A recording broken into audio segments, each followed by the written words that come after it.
Hey everybody, PsyStarcraft here, and I have another StarCraft 2 commentary for you. It is... bitches love my Philco. Shit, yeah.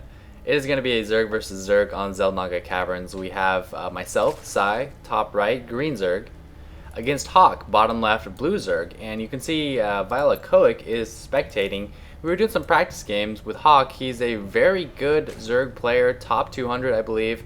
And we're just kind of playing around with him, and he is now in Vile. He's now in Vile Gaming, vilegaming.com. So he's our newest member, and he's got such a strange play style. It's very aggressive, extremely aggressive Zerg, and every game I've watched him play, his aggression paid off, and he ends up ahead.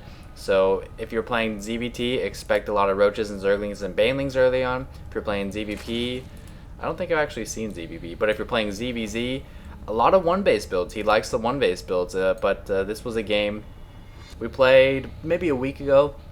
I don't really know. It's Thursday night and I'm casting this, and it's a really good one. It's fun. It's a nail-biter, so I hope you guys enjoy it. It is a Zerg versus Zerg, but you know, Zerg versus Zerg is good. I have no problem with it, and Koic is talking about his sexy keyboard.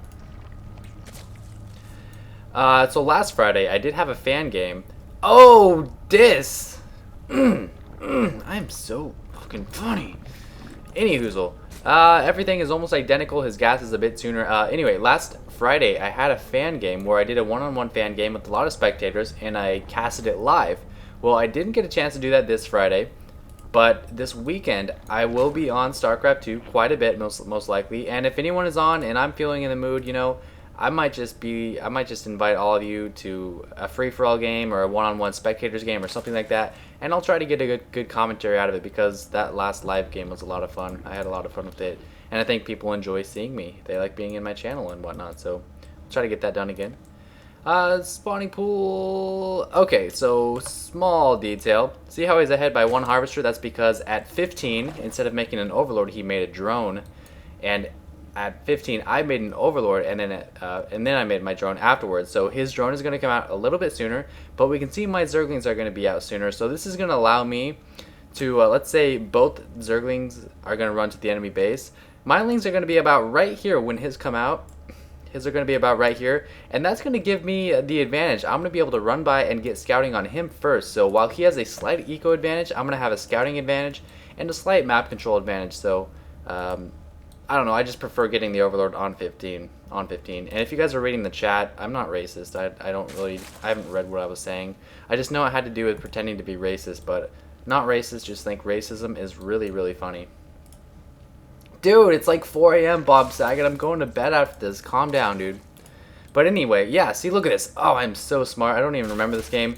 Ling's going at it, one Ling dying from each side, not much micro happening, and he is bringing his queen out. Another thing Hawk really loves to do is he likes to get a heavy Ling count, bring a queen out, produce another queen, and snipe off overlords. It's actually really cool because overlords are a little bit slower than queens. So now he has a Ling advantage. Well, same Lings, but he has a queen. And he's going to just bring this queen out and just try to kill off these overlords. It's pretty neat. It's a little bit risky though, because if I do get some extra Lings, if I do spawn a lot of extra Lings and he's not ready for it, he loses all of his Lings and he loses his queen. Or at least just his queen, because he will have speed out in a second. So very unusual. I like it though. Second queen for myself, third queen for myself, and a fast gas. So this is an unorthodox build from me as well. We are seeing 3 queens and a fast gas. Usually if you are able to scout that as an opponent, you can expect some kind of fast tech just because of the 2 gas. And also 3 queens for any kind of ramp blocking and just defense in general. So a lot of roaches respond to that, and I'm just now placing down 1 spine crawler. Do I have anything scouting these roaches though? No, I have not seen these roaches. And there goes Spire from Hawk. Very deliberate build. He knows exactly what he wants to do. He got out about 6 Zerglings or so. Looks like a little bit more. And 5 roaches, exactly 5 roaches. It goes straight to lair. So this is a practiced build order, people. We are both going on practice build orders right now. I see those roaches. I'm running back and I'm frantically trying to produce Lings, but I don't have a larva popping anytime soon, and I'm so heavy on the gas, my minerals are a bit short. So this is going to be really sketchy defense. I need to micro my queens well, move back my weak ones, and hopefully my spine will do enough damage to the roaches that it will cause him to leave, because if we check it out right now, I'm up by 8 on harvesters, and that's what having queens as opposed to other units allows you to do. You get a huge harvester advantage, so if I do win this, I'm going to be in good shape. So he's got a lot of lings rallying, but you know, he's got a lot of roaches. Roaches are strong, man. And he sees that spine crawler. He's going to back up. He's going to wait for these reinforcing lings. You can see them on the minimap. Still just 3 queens. And I'm making drones. Oh my gosh, I think I'm safe. I'm making drones. One roach does go down, but he runs south past the spine crawler. Very smart move.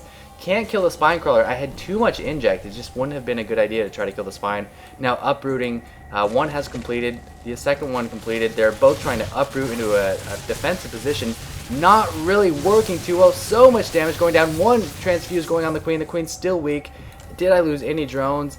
Yes, I lost 1, maybe 2 drones. Actually, more than that, because I just made 3. So I lost about 3 or 4 drones.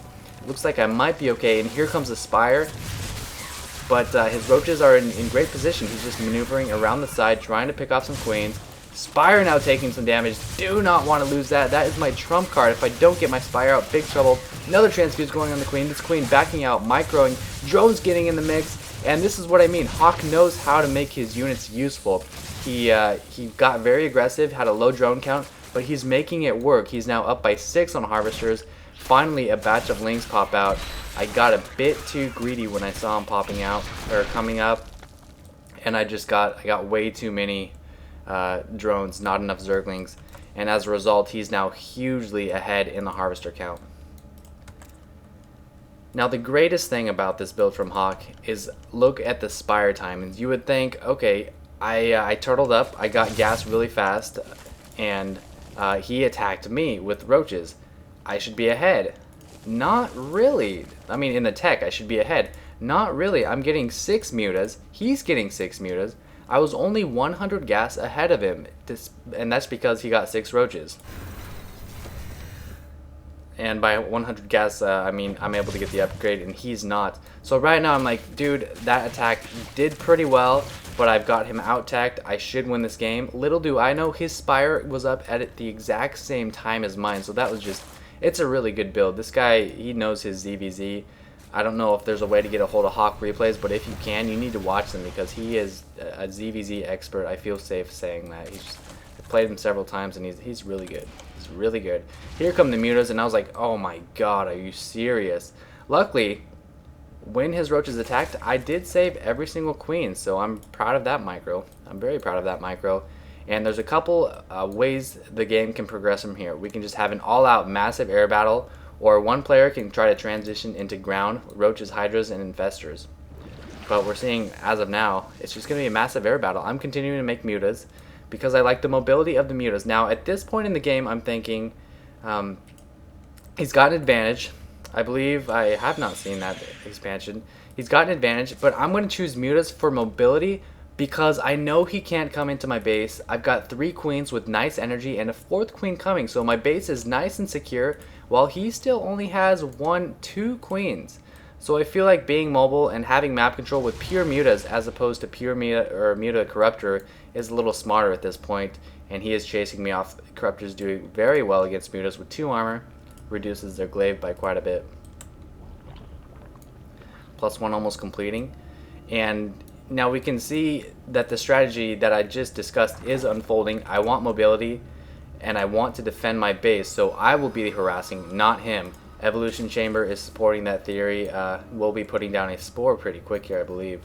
And if we check out the harvesters, it's actually a bit lopsided again because he has a ton of lings, and these lings are going to go in and try to deal a killing blow while his air forces push away my mutas.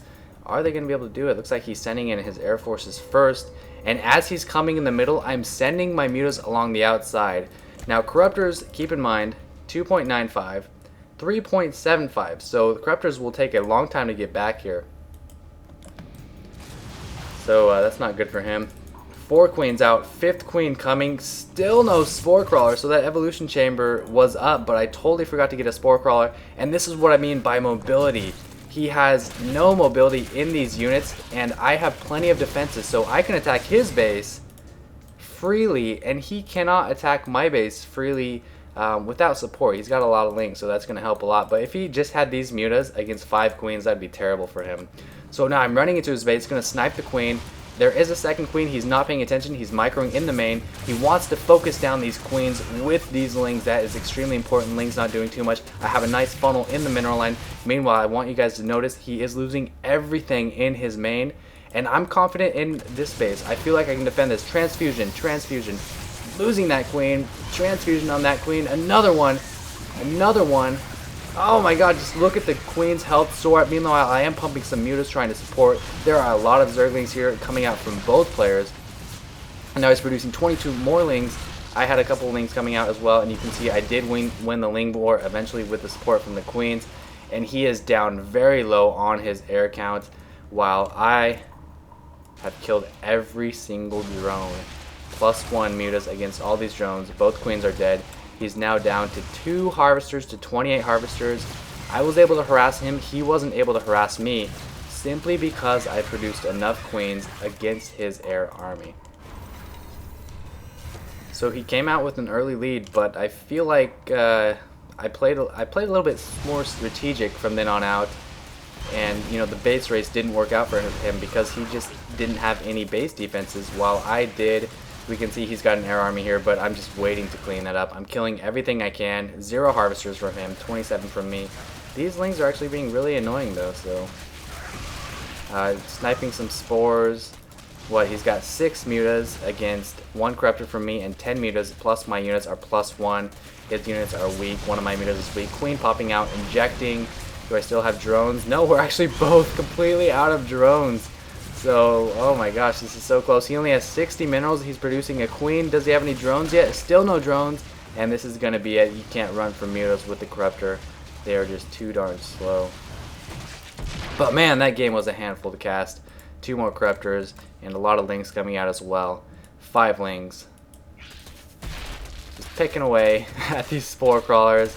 Still nothing. I checked the expansion. Don't need to kill the hatchery. I checked the main. I see there's nothing, and so I'm like, he hasn't left. Is there an expansion up here? But he GG's.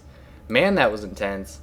My base defense, first of all, Muta's a lot more mobile than Muta Corruptor, and second, I felt so comfortable in this game, even after I saw he had a pretty high Muta count, because I had the 5 queens. He did not have that to fall back on. The 5 queens won me the game, funneling them right here with all those transfusion, killing so many lings and killing so many air. And just, you know, going in and doing the whole base trade. It's a Zerg base trade. You kill each other's drones.